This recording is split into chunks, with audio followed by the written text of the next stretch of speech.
Vou agora esclarecer com esse vídeo mais detalhado sobre a fala do senador Marcos Duval sobre o Lula sofrer o impeachment e o ministro Flávio Dino ser preso.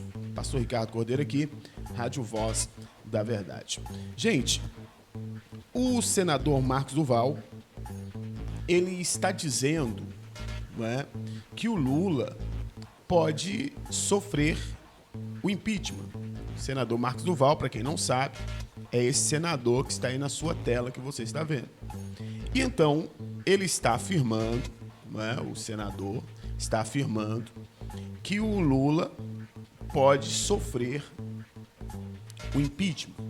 Isso é o que ele está falando. E ele também diz que o ministro Flávio Dino pode ser preso. E aí nós vamos procurar esclarecer com mais detalhes. O primeiro vídeo eu fui rápido, mas agora eu vou ser mais objetivo. Vou acompanhando aqui e vou mostrando para você. Então, o senador Marcos Duval, esse que está aí na sua tela, ele está dizendo que é possível, né, que o Lula seja impeachmentado, sofra o impeachment. Por quê? Quais são o que faria com que o Lula sofresse o impeachment? Primeiro, é preciso que tenha alguma coisa substancial, alguma coisa que prove, né, que ele fez alguma coisa errada. Este é o fato, né, que é o fato substanciado, o fato consumado. E então, o Marcos Duval ontem, ele fez um vídeo falando sobre os atos de 8 de janeiro. Os atos denominados antidemocráticos, onde teve um quebra-quebra muito grande. Quebraram a capital, as 3 sedes dos poderes, né? O Supremo, o Legislativo e também o Executivo, né? O Planalto, o Palácio do Planalto, o Congresso e o STF. Então, aquele quebra-quebra todo que teve ali, né? Primeiro, a princípio, aquele quebra-quebra foi direcionado aos bolsonaristas. Evidentemente, porque os bolsonaristas estavam fazendo as suas manifestações, querendo que o exército não permitisse que o Lula tomasse posse do poder, enfim. E aí, dito isto, quando foi no dia 8 de janeiro, aconteceu aquele fato, não é, que gerou toda aquela celeuma por conseguinte da quebra-quebra lá de Brasília, do dia 8 de janeiro em Brasília. Então, o senador Marcos Duval, ontem, ele fez um vídeo dizendo que o Lula já tinha, preste atenção, isso é sério, o Lula já tinha o decreto de intervenção na sexta-feira. Aí é o que o Marcos Duval está dizendo. Como assim? Como que o decreto, como que o evento do 8 de janeiro aconteceu no domingo, e o Lula tem o decreto já pronto no dia 8 de janeiro, quer dizer, na sexta-feira? Como que isso pode? Como que o evento aconteceu no domingo, o evento do quebra-quebra aconteceu no domingo, e no dia 8, na sexta-feira, e isso o Durval está dizendo, que o Lula já estava com esse documento pronto. Dito isso, o senador Marcos Duval, ele que é favorável que a CPMI aconteça, não é? Que essa CPMI, o que é? É uma comissão parlamentar mista de inquérito, por isso CPMI. Geralmente acontece CPIs, que são comissão parlamentar de inquérito, que é só na Câmara ou só no Senado. Mas como as duas casas irão fazer juntas, então já não é mais uma CPI, é uma CPMI, que aí entra o nome mista, a CPMI, que é uma comissão mista. Tudo bem. Então, o Lula, ele, quando ouviu-se dizer que iria criar a CPMI, mas, preste atenção, quem está pedindo a CPMI não é o público da esquerda, não é o Flávio Dino, que é o ministro, não é o Lula, não. Quem está pedindo a CPMI é a direita. Mas aí vem a pergunta, mas como assim a direita que, querendo ou não, foram os bolsonaristas e foram acusados pelo quebra-quebra lá dia 8. E aí, por que a direita... Por que a direita pede a CPMI, pede investigação? Aí vem a resposta. Como você está vendo aí essa imagem, observe que houve pinchação, houve quebra-quebra, e durante todo o período que o presidente Bolsonaro foi presidente e que houve várias manifestações, motociatas, reuniões na própria Brasília. Uma delas, inclusive, eu participei de 7 de setembro, se eu não me engano, de 2022. Foi 2022? Não, de 2021 eu participei. Então, o que acontece? Naquele momento, ali, todas essas manifestações eram pacíficas. A própria Rede Globo noticiou dizendo que os manifestantes que foram em Brasília nem sujeira deixaram no Congresso, lá na Praça dos Três Poderes. Povo tudo organizado, famílias. Eu estava lá com minha esposa, com meus filhos, lá, famílias. Eu estava em 2021, fui lá em 2021 e participei de alguns eventos aqui na cidade de Januário. Mas este momento aí do dia 8 foi um momento atípico, que não era característico dos bolsonaristas, de quebrar tudo, de querer botar fogo, enfim... Era um momento estranho. Então, os bolsonaristas começaram a perguntar, mas peraí, será que foi mesmo os bolsonaristas? Aí começou a surgir vídeos, fotos na internet de pessoas que alguns bolsonaristas acreditam que foram infiltrados. Ou seja, aí acredita-se que alguém infiltrou algumas pessoas para poder quebrar Brasília. E aí acredita-se que essas pessoas que foram infiltradas não eram bolsonaristas. Eram para poder tentar desarticular as ações que estavam acontecendo nas portas dos quartéis. Não sei se você sabe, mas logo após o dia 8 foi determinado que todas as pessoas que estavam nas portas dos quartéis saíssem. Então, querendo ou não, funcionou esta situação do dia 8, querendo ou não, a gente até falou, eu aqui, enquanto representante da direita na cidade de Januária, eu cheguei até a falar, gente, a direita deu um tiro no pé, aquelas pessoas deram um tiro no pé, ou seja, eles lutaram contra eles mesmos. Mas, por conseguinte, foram surgindo algumas imagens aonde algumas pessoas estavam afirmando que houve infiltração, ou seja, pessoas que não eram bolsonaristas, que não defendiam a pauta da direita, estavam ali quebrando para poder colocar a culpa nos bolsonaristas. E aí, só que isso são falas da internet, que ninguém sabe se pode provar ou não. Aí entra a CPMI. E a CPMI não é fala de internet. A CPMI é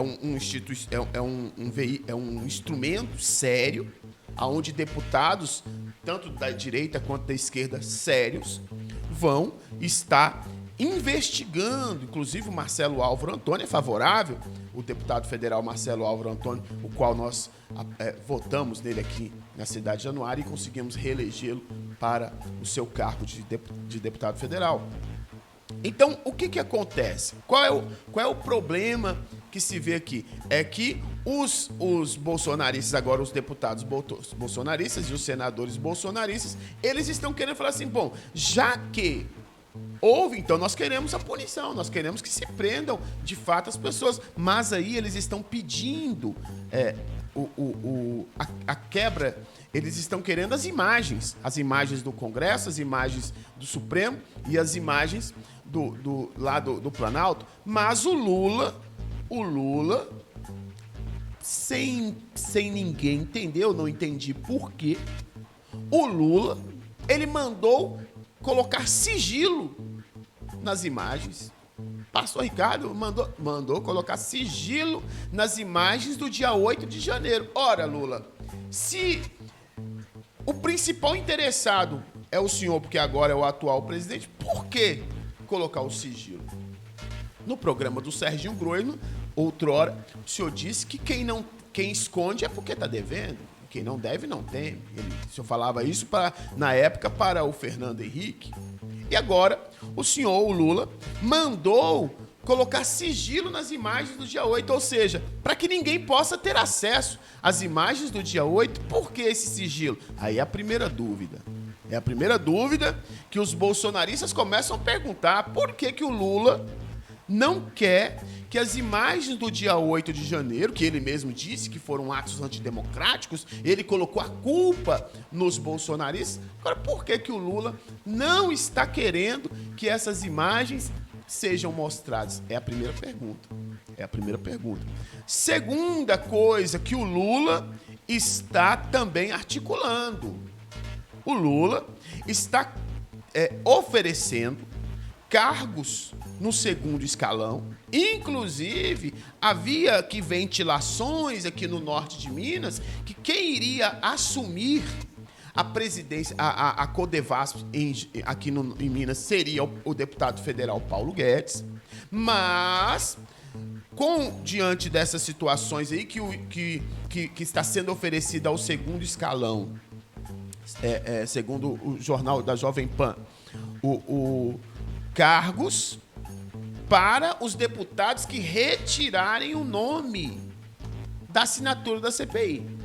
E que também, né, além de oferecer cargos no segundo escalão, que aí vem Codevasp, aí vem essas instituições aí, né, vem também oferecendo a alguns deputados a bagatela de 13 milhões para cada deputado, via emenda parlamentar, para que esse deputado retire o nome. Inclusive, alguns deputados já até retiraram o nome.